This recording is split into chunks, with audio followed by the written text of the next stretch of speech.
दोस्तों, 8वीं से लेकर 18वीं शताब्दी तक का जो 1000 साल का लंबा सफ़र था, वो सिर्फ भारत ही नहीं, पूरी दुनिया के लिए बदलाव से भरा एक युग था। सोशल सिस्टम्स बदल रहे थे, पॉलिटिकल एम्पायर्स उभर रहे थे और इंसान के सोचने, जीने और समाज में रहने के तरीकों में भी एक क्रांतिकारी परिवर्तन आ रहा था। और सबसे खास बात ये कि ये परिवर्तन सिर्फ यूरोप या वेस्ट एशिया तक सीमित नहीं थे। भारत, जो कि सदियों से मेडिटेरेनियन सी के इर्द गिर्द बसे देशों से ट्रेड और कल्चरल एक्सचेंज करता आ रहा था, वो भी इस विश्वव्यापी बदलाव का एक अभिन्न हिस्सा बना, चाहे बात हो रोमन एम्पायर की या पर्शियन एम्पायर की। Europe from collapse to renaissance, जहाँ एक महान साम्राज्य का पतन हुआ और फिर नई सभ्यता का बीज पड़ा। यूरोप की कहानी शुरू होती है द रोमन एम्पायर से, एक ऐसा विशाल साम्राज्य जो कभी यूरोप, उत्तर अफ्रीका और पश्चिमी एशिया पर छाया हुआ था। लेकिन 6वीं शताब्दी के तीसरे हिस्से तक आते आते यह साम्राज्य 2 हिस्सों में टूट गया। पहला हिस्सा वेस्टर्न रोमन एम्पायर, जिसकी राजधानी थी रोम। इस हिस्से पर उत्तर की ओर से हमलावर हुए स्लाव और जर्मनिक ट्राइब्स, रसिया और जर्मनी के इलाकों से आने वाले इन ट्राइब्स ने लूटमार, आगजनी और बर्बादी मचाई। लेकिन जैसे जैसे ये लोग यूरोप के अलग अलग इलाकों में बसते गए, उन्होंने वहाँ की जनसंख्या, भाषाओं और शासन की पुरानी व्यवस्थाओं को ही बदल डाला और इन्हीं परिवर्तन ने आधुनिक यूरोपीय राष्ट्रों की नींव रखी। Eastern Roman empire, Byzantine empire. अब हम नज़र डालते हैं रोमन एम्पायर के उस पूर्वी हिस्से पर जिसकी राजधानी थी बाइजेंटियम, जिसे हम बाद में कॉन्स्टेंटिनोपल के नाम से जानते हैं। ये हिस्सा कहलाया बाइजेंटीन एम्पायर। इसके अधिकार क्षेत्रों में आते थे eastern Europe, modern day Turkey, Syria, north Africa including Egypt. Byzantine empire ने रोमन शासन की परंपराओं को जिंदा रखा, एक मजबूत मोनार्की और सेंट्रलाइज्ड एडमिनिस्ट्रेशन के साथ। लेकिन धार्मिक मतभेद ने इसे पश्चिमी यूरोप की चर्च से अलग कर दिया। कैथोलिक चर्च का हेड था पोप इन रोम, जबकि बाइजेंटीन में उभरी Greek Orthodox church. Byzantine empire की 2 अहम देन थी। पहली, रसिया को क्रिश्चियनिटी की ओर ले जाना और दूसरी, अरब वर्ल्ड को ग्रीक रोमन सिविलाइजेशन से जोड़ना। 15वीं शताब्दी के मध्य में जब कॉन्स्टेंटिनोपल पर ऑटोमन टर्क्स का कब्जा हुआ तो एक युग का अंत हो गया। हजारों साल पुराना बाइजेंटीन एम्पायर खत्म हो गया। Europe's dark age, rise of towns and trade. Roman empire के पतन के बाद पश्चिमी यूरोप में शहरों का अस्तित्व लगभग समाप्त हो गया था। व्यापार ठप पड़ा और अफ्रीका से आने वाला गोल्ड सप्लाई रुकने से ओरिएंट के साथ होने वाला ट्रेड भी थम गया। 6वीं से लेकर 10वीं सदी तक का यह समय कहलाया गया डार्क एज, लेकिन यह पूरा युग अंधकारमय नहीं था। यह समय था एग्रीकल्चर एक्सपेंशन का। नई नई कृषि तकनीकों ने आगे चलकर शहरों के पुनर्द्वार की नींव रखी। 12वीं से लेकर 14वीं शताब्दी तक आते आते एक बार फिर व्यापार और समृद्धि लौट आई। नए शहर उभरे, यूनिवर्सिटी की स्थापना हुई, जैसे कि पाडवा और मिलान, और इन्हीं यूनिवर्सिटी ने जन्म दिया उन नए विचारों और सोच को जिन्होंने रेनेसांस और मॉडर्न यूरोप की बुनियाद रखी। Understanding feudalism in Europe. अब बात करते हैं मेडाइवल यूरोप की उस सबसे अहम सामाजिक राजनीतिक व्यवस्था की जिसे कहते हैं फ्यूडलिज्म। फ्यूडलिज्म शब्द लैटिन वर्ड फ्यूडिन से आया है, जिसका अर्थ होता है फीफ, यानी ज़मीन का एक टुकड़ा। इस व्यवस्था में ताकतवर होते थे चीफ्स और उनके मिलिट्री फॉलोअर्स। जिनके पास ज़मीन होती थी वही लोग शासन करते थे।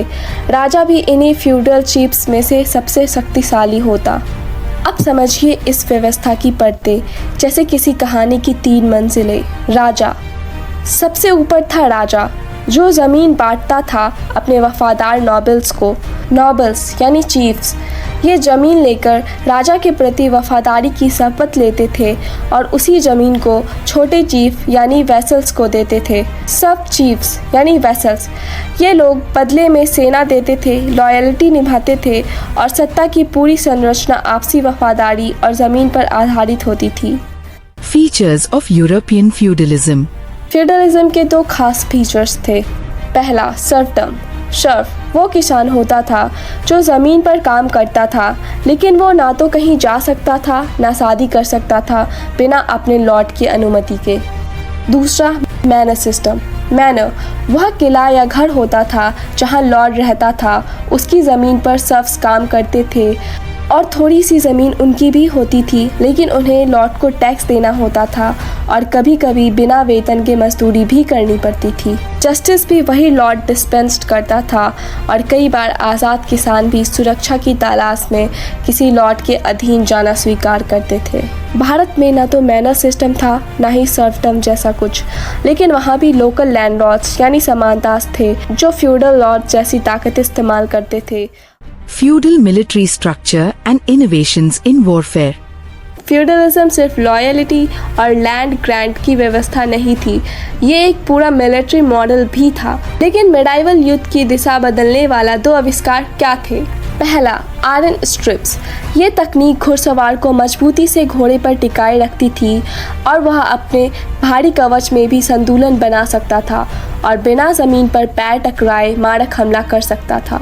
दूसरा, इम्प्रूव्ड हार्नेस। घोड़े अब 2 गुना भार खींच सकते थे, जिसकी वजह से कैवलरी और ट्रांसपोर्ट की क्षमता बढ़ गई। ये दोनों इनोवेशन संभवतः ईस्ट एशिया से आए और 10वीं शताब्दी तक भारत में भी फैल गए। लेकिन इन तकनीकों का एक बड़ा असर पड़ा। राजा अब अपनी कैवलरी को सेंट्रलाइज तरीके से फंड नहीं कर सकता था, तो जिम्मेदारी दी गई फ्यूडल चीफ्स को कि वो खुद अपने सैनिक तैयार करें। एनालिसिस यानी ये मिलिट्री डिसेंट्रलाइजेशन फ्यूडल सिस्टम्स को और मजबूत कर रहा था।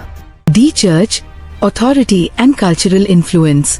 अब हम बढ़ रहे हैं मिडाइवल यूरोप के सबसे बड़े पावर सेंटर की तरफ, कैथोलिक चर्च की ओर। मिडाइवल एज में धर्म ही जीवन का केंद्र था और चर्च सिर्फ आस्था नहीं बल्कि राजनीतिक शक्ति का भी सीट बन गई। पोप चर्च का हेड। पोप मॉरल और स्पिरिचुअल ही नहीं पॉलिटिकल अथॉरिटी भी रखने लगा। मोनास्टिक ऑर्डर्स जैसे फ्रांसिस्कन्स, ये समूह शिक्षा, चिकित्सा और भिक्षा कार्य में लगे रहते थे। कई मोनास्ट्रीज ने हॉस्पिटल्स और शेल्टर होम्स बनाए। लेकिन जैसे जैसे मोनास्ट्रीज अत्यधिक वेल्दी और पावरफुल हुई, सेक्युलर रूलर्स ने उनकी सत्ता को चुनौती देना शुरू किया और यही क्लास आगे चलकर रेनेसांस और रिफॉर्मेशन जैसे बदलाव का बीज बना। The Arab World and Rise of Islam.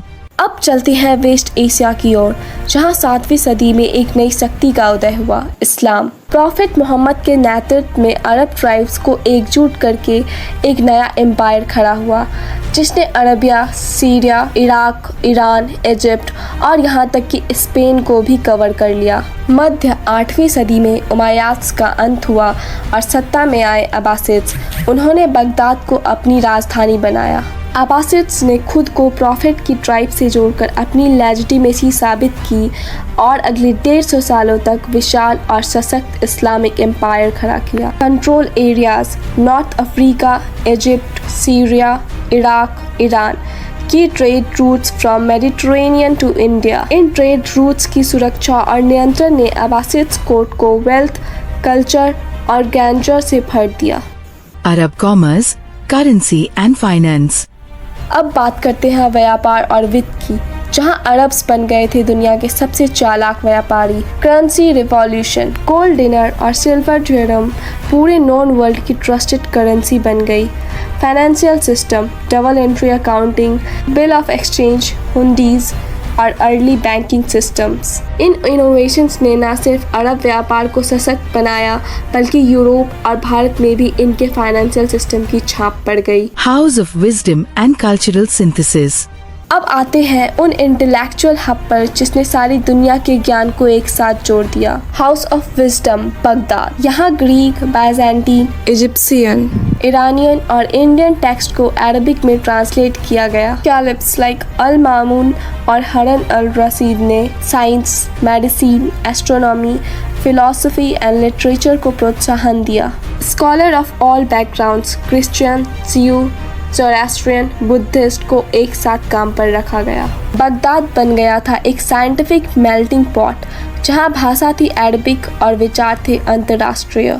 आज के लिए बस इतना ही। मिलते हैं अगले वीडियो में।